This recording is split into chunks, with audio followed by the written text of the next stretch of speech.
Here is another member of the LGBTP community. I've added the P, so this is the LGBT, you know that, lesbian, gay, bisexual, trans community. I've added the P, so it's lesbian, gay, bisexual, trans, potato community. This is CNN's Brian Stelter.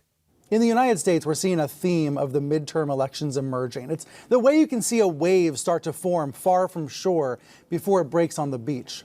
The theme, the talking point on the right, is about protecting kids from the dangers of the Walt Disney Company. Really. But Disney is just a stand-in. It's just a symbol for something bigger. A conservative backlash to growing acceptance of gay and transgender people. As this CNN.com reporting says, 3 months into the new year, lawmakers in dozens of states have introduced a slew of bills that could limit the rights of LGBTQ Americans. Some of those bills are framed as parental rights bills. Opponents say they're really actually anti-gay bills, and it's easy to picture this battle continuing right through the midterm elections. But for folks who aren't partisan warriors, this battle is incredibly disheartening. This is bigger than Disney. This is a preview of a midterm election battle. In fact, it's already raging on the right. Is anybody else paying attention to it? Should they? So first off, Stelter, I want to be very clear. I'll speak directly to you. You're going to be fired soon enough because no one's watching your shithole network, and you're an absolute joke. We'll get more to that in a second. But just know that when you're fired, all you did as a pundit or a media analyst or whatever it is that you purport to be, all you ever did was suck up to the power and lie and obfuscate the truth and make everything worse. And when you are fired, no one is going to subscribe to your Substack. You'll be welcome on locals, but no one will subscribe to your locals. No, you have no support. All you have is a chair, which I assume is fortified for the wait. All you have is a chair on a show on CNN on Sundays, a show that existed before you and a show that will exist after you. You were useful to the system for a certain amount of time, you potato-like freak. But everything he said there was a lie or just a move off the truth. Oh, this is really, people say it's about parental rights, but it's really about anti-gay laws.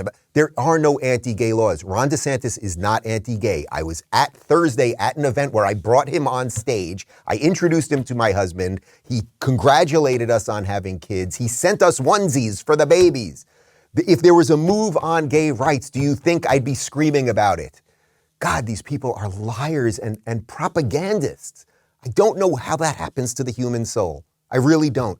I don't want to just, it's so easy, you're just a grifter, right? Like that's the easiest thing to say. Are you so confused, potato? Are you so confused about what is true and what is reality? Why didn't he say, when he says, oh, but people really say this is about coming for LGBT rights. How about you say what rights are they coming for? Are they stopping gay people from being married? Are they arresting gay people en masse? Are they closing gay bars? Are they not letting whatever? No, none of it. Absolutely none of it. Awful, awful human beings. Okay, now here is Brian Stelter being destroyed. So I get a little something here today. So I got a little worked up about the potato. But there was a disinformation conference going on over the last couple of days. And here is a University of Chicago student asking Brian Stelter and a couple other panelists a question about the way these people lie about everything. And I'm not kidding. I think I want to hire this kid. Like, this is just spectacular. Take a look. My name is Christopher Phillips. I'm a first year at the college. My question is for Mr. Stelter.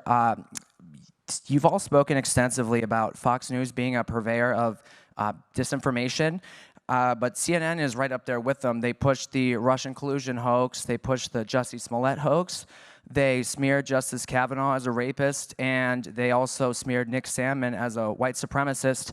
And yes, they dismissed the Hunter Biden laptop affair as pure Russian disinformation. With mainstream corporate journalists becoming little more than apologists and cheerleaders for the regime, is it time to finally declare that the canon of journalistic ethics is dead or no longer operative? All the mistakes of the mainstream media, and CNN in particular, seem to magically all go in one direction. Are we expected to believe that this is all just some sort of random coincidence, or is there something else behind it? It's too bad. It's time for lunch. You have 30 seconds. No, I mean, there's a clock that says 30 seconds. But I think my honest answer to you, and I'll come over and talk in more detail after this, is that I think you're describing a different channel than the one that I watch. But I understand that that is a popular right-wing narrative about CNN.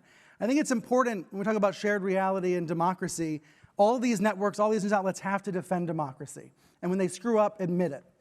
But when Benjamin Hall, the Fox correspondent, was wounded in Ukraine, the news crews at CNN and the New York Times stopped what they were doing, and they tried to help. They tried to help him get out of the country. They tried to find the dead crew members. That's what news outlets do. That's how they actually do work together, to your question about sharing those kinds of connections and trust. We don't talk about it enough, though. We don't share that reality about how that happens. And with regards to the regime, I think you mean the President Biden.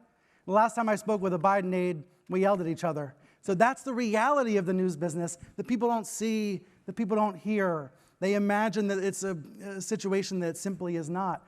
But I think your question, it speaks to the failure of journalism to show our work and show the reality of how our profession operates. We have a lot of work to do, I think. I don't want to make too many fat jokes. He's a large, portly fella. That's okay. But his joke immediately, which is it's time for lunch. What happens? Why do you joke in a situation like that? Why was his immediate move to go to a joke? Because the guy told the truth. That young man, by the way, his name is Christopher Phillips. And Christopher Phillips, if you're watching this, I just want to give you a massive shout out. You are far more of a journalist than anyone at CNN, period. Why have none of those questions been directly asked to Stelter before, or to Acosta, or Tapper, or whoever else is working at that clown network anymore? I don't know. Nobody gets to ask them the questions. So Stelter jokes it off first about going to lunch. And that probably was what was really weighing on him. Like, the guy needs to eat every couple hours, obviously. But it's not just that. It's then his answer had nothing to do with the question. He could have addressed the Sandman allegations. He could have addressed the Kavanaugh allegations. He could have addressed any of the allegations that were laid there and how CNN lied about those things. But he turned it into something about Ukraine and that the CNN staff helped the Fox staff or something. That is nothing. And he kept repeating this phrase, shared reality. Shared reality. Well, I want to be very clear. If you're watching CNN and you believe it's true, or if you're a news anchor at CNN, I do not share your reality. I don't want to share your reality. You can have your reality. It's not my reality, and it's not reality. It's a reality, and it's a made-up reality, and it's a lying reality. I have real reality.